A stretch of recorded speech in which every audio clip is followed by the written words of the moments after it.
pas du tout cette ouverture à cet espace mondialisé. Et comment dire, les grandes civilisations, par exemple, de l'écriture, on pourrait dire que ce qui fait la possibilité de cette ouverture à l'abstraction, c'est un lien quand même à l'écriture. C'est-à-dire que c'est l'écriture qui, même dans le rapport au mythe et dans une transmission d'un héritage à l'identique, établit déjà une première rupture malgré tout, la possibilité virtuellement d'une rupture. Donc l'écriture, on peut dire, bon, elle se développe aussi en Chine, mais si l'abstraction de la Chine, elle est au pourtour du bassin effectivement méditerranéen, c'est-à-dire que bon, l'Égypte d'une certaine manière est pas loin, quoi. Le Nil ouvre sur l'Égypte, et puis le Moyen-Orient mésopotamien, bon, et pas à grande distance. J'ai une carte après sur le croissant fertile de ces grandes civilisations méditerranéennes, en tout cas le Moyen-Oriental, qui ont d'une certaine manière effectivement influencé les Grecs et dans leur rapport à l'écriture. Donc on pourrait se demander s'il n'y avait pas un environnement particulier, et on pourrait dire que cet environnement effectivement propice par exemple au développement de l'écriture, c'est celui que favorise le commerce. Dans l'espace qui s'invente autour de la mondialisation, on a l'espace culturel, on a l'espace politique, on a l'espace économique, et la circulation effectivement des échanges peut dépendre effectivement de cet espace méditerranéen, dont les autres civilisations orientales n'étaient pas loin, et s'ils n'avaient pas la Méditerranée, ils avaient des grands fleuves à proximité. C'est-à-dire qu'on a cette circulation, c'est-à-dire effectivement que la Terre soit ouverte sur la mer, ou une possibilité de circuler un fluvial, effectivement, doit être déterminante.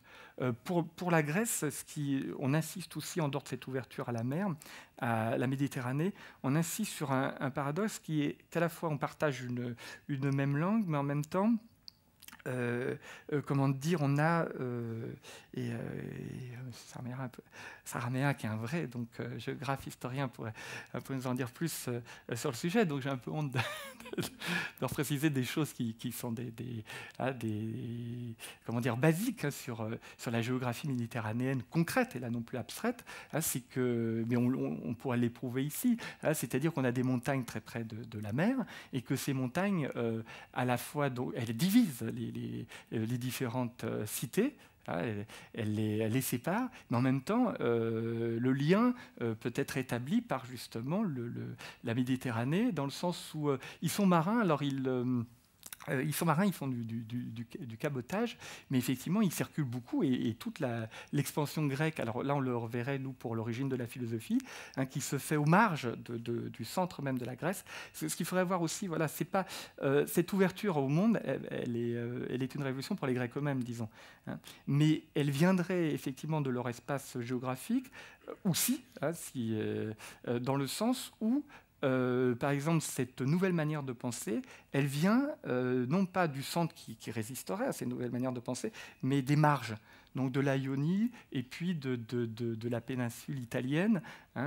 C'est-à-dire que par rapport à une carte, on aurait donc la Grèce, et puis on a les premiers philosophes, les présocratiques, ils sont ioniens, ils sont marges, et on peut dire que c'était des gens qui se situaient ni complètement dans une culture vraiment moyenne-orientale, ni vraiment dans la culture grecque qui les colonisait d'une certaine manière. Donc ils étaient dans un entre-deux. Et là, effectivement, la géographie aurait un sens, puisque cet espace de colonisation maritime, effectivement, il est bien associé à la Méditerranée.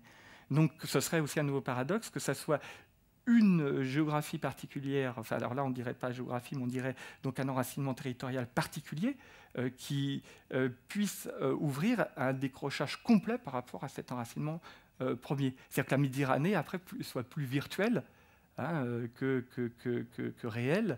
Et bon, moi, ça me fait juste penser à une installation d'un artiste contemporain qui avait identifié au début d'Internet la Méditerranée pour essayer de faire un lien entre les deux rives de la Méditerranée, orientale et occidentale, qui identifiait donc Internet à la Méditerranée ancienne, qu'elle pouvait être la Méditerranée qui mettait en communication les peuples par rapport à un décentrement de leur territoire.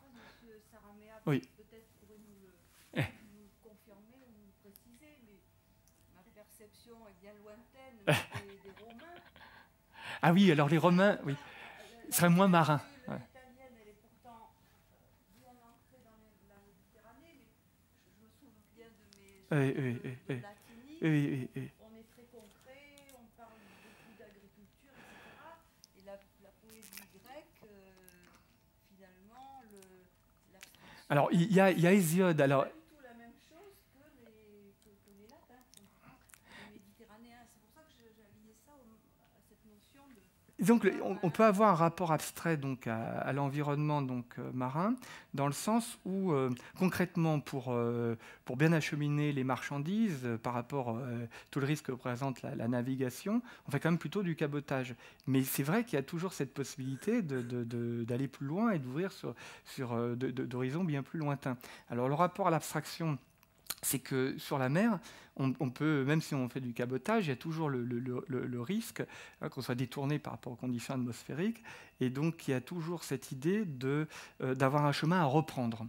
Hein. Donc, bien sûr, on pourrait aussi avoir besoin aussi de cartes. Hein, oui. pas de limite. Oui, alors voilà, hein, d'un espace sans limite. Alors, moi, je l'avais travaillé dans le sens où j'avais pu parler de ce qui ferait notre originalité, c'est la frontière entre nature et culture, un certain rapport abstrait à ce qui coupe. Bon. Et ce qui coupe, c'est ce qui permet de cheminer.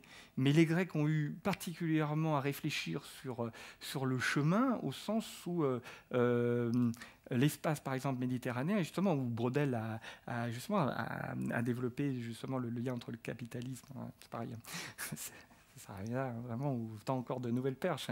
Braudel parlait aussi d'un espace capitalisme qui effectivement est lié à la Méditerranée, mais disons que cette expérience donc d'avoir un chemin à toujours reprendre, contrairement à ce qui a lieu au niveau terrestre, ça peut effectivement ouvrir à une idée abstraite de frontières et de rapport au lieu, au sens où donc concrètement, vous ne pouvez pas reprendre le même chemin sur la mer, vous êtes toujours obligé de le repenser autrement. Disons que, ou après c'est toujours ambigu, c'est-à-dire qu'il ne l'acceptait pas forcément complètement. Vous avez par exemple donc, Hésiode qui d'une certaine manière valorise, on valorisera toujours le rapport à la terre et donc à l'enracinement territorial pour sauver la tradition. Hein. Mais donc Hésiode, dans les Travaux et les Jours, montre en quoi l'agriculture, c'est ce qui est effectivement à défendre. Et être marin, c'est plutôt ce qui est à redouter. On ne doit pas le devenir. Hein, parce que là, effectivement, on risque de se perdre. Et disons, on défend d'autant plus, si vous voulez, l'agriculture et l'enracinement, qu'on sent qu'effectivement, il y a une nouvelle pensée qui est en train de se développer. Hein. Et effectivement, là, le fait d'être dans cet entre-deux, d'avoir besoin de la mer parce qu'on est fermé par les montagnes, mais en même temps de la redouter, ça peut expliquer qu'effectivement, les Grecs, hein, c'est aussi d'abord la tradition, mais qu'en même temps, dans ce rapport, effectivement, pas forcément volontaire, mais qui, comment dire, est malgré tout présent à la mer, effectivement, ça favorise cette ouverture à l'abstraction, c'est-à-dire l'abstraction d'un chemin qui sera réinventé, à reconstruire plutôt qu'à simplement reproduire. Donc, ça veut dire que le marin, il est obligé d'être ouvert au futur, hein, et il est obligé d'être aussi allocentré parce qu'il est obligé, pour comprendre sa situation dans l'espace maritime, d'aussi se penser à distance, parce qu'il ne peut pas, comme sur Terre, de faire que reproduire une voie qu'on a déjà prise après lui. Donc, dans ce sens-là, on pourrait dire ça. Et c'est vrai que les Romains, c'est aussi particulier parce que on peut dire que la notion de culture, elle vient de la notion d'agriculture, mais justement qui va se penser de plus en plus de